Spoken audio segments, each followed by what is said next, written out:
গ্রামে যারা হাতি দেখেন নাই কখনো, আমাকে মতো যারা গ্রামে বসবাস করেন, যারা কখনো হাতি দেখেন নাই, হাতির চাঁদাবাজি কিভাবে হাতি চাঁদাবাজি করে গ্রামে বাজারের দোকানে দোকানে, আপনারা এই ভিডিও পুরো দেখলে বুঝতে পারবেন।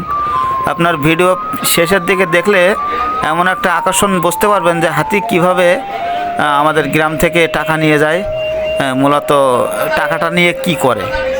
এক ভিডিওয় প্রথম থেকে লাস্ট অবধি দেখলে আপনারা বুঝতে পারবেন কীভাবে টাকা নিয়ে এই টাকাটা হাতি কি করে। কেউ তো জানে না যে হাতি টাকা নিয়ে কি করে। আমিও আজকে জানলাম এই ভিডিওয়। আমি এই ভিডিওতে দেখাইতেছি আপনাদের যে হাতি টাকা নিয়ে কি করে। কখনো বুঝতাম না, আমি দেখছি অন্যান্য জায়গায় হাতি টাকা উঠায়, কিন্তু এই টাকাটা নিয়ে কি করে আমি আজকে প্রথম জানলাম। শুনে আমার খুবই খারাপ লাগলো বিষয়টা। তো আমি আর বেশিক্ষণ বক করবো না, আপনারা দেখুন ভিডিও, পুরো ভিডিওটা মনোযোগ সহকারে দেখুন, বুঝতে পারবেন হাতি টাকা নিয়ে কি করে।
হ্যাঁ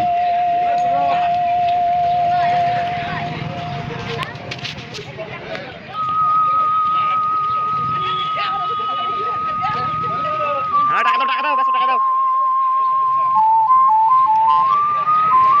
বেশি করে দিও। তুমি একটা অ্যাকশন নিলে না কাকা।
সত্য কথা বলতে ভাই, আমরা কিন্তু টাকা খরচ করে চিড়িয়াখানায় যাই হাতি দেখতে, কিন্তু আমাকে গ্রামে গ্রামে যারা এত বড় একটা জীব, এত বড় একটা হাতি আমাকে দেখাই যাইতেছে ভাই, তা করে 10 টাকা 20 টাকা দিলে কি হয় ভাই? টাকাটা নিয়ে এত হাতি খাইবো? আমার যেটা মনে হয় হাতি তো খাইবো ভাই। দেখি কি করে, টাকাটা কি করে আমরা শেষ পর্যন্ত দেখি। আমার তো মনে হয় হাতির কাজেই লাগাইবো। দেখেন ভাই, এত বড় একটা জীব এত কষ্ট করে 10 টাকা 20 টাকার জন্য কি কষ্টটাই না করতেছে রে ভাই। কেউ কেউ খাইপা গিয়া হাতিরে মা পুত্রে ধমক দেয়। আমি কিন্তু এটা বরদাস্ত করি না ভাইয়া। 10 টাকা 20 টাকা দিলে কি হয়? আমি মনে করি না কিছু হয়। দেখেন এত বড় একটা জীব ভাই, দেন আপনারা 10 টাকা 20 টাকা দিয়ে না, আমাকে তো দেখাই যাইতেছে পোলা পানকের আনন্দ দিতেছে না রে ভাই। অনেক লোক আছে গরিব গরিব মানুষ যারা চিড়িয়াখানায় যাইতে পারবো না ভাই। যদি আমি মনে করি আপনাদের ভিডিওটা ভালো লাগছে, মনে হয়েছে যে আপনাদের হাতি দেখা মনে ভালো লাগছে, আপনাদের পোলা পানে আনন্দ দিছে, তাহলে ভিডিওটা একটা লাইক করে দিয়েন ভাই, একটা লাইক করে দিয়েন, শেয়ার দিয়েন ভিডিওটা। আমার মনে হয় না এত বড় একটা জীব গ্রামে এসে দেখা যাইতেছে, অনেক ভালো একটা কাজ আমার যেটা মনে হয়।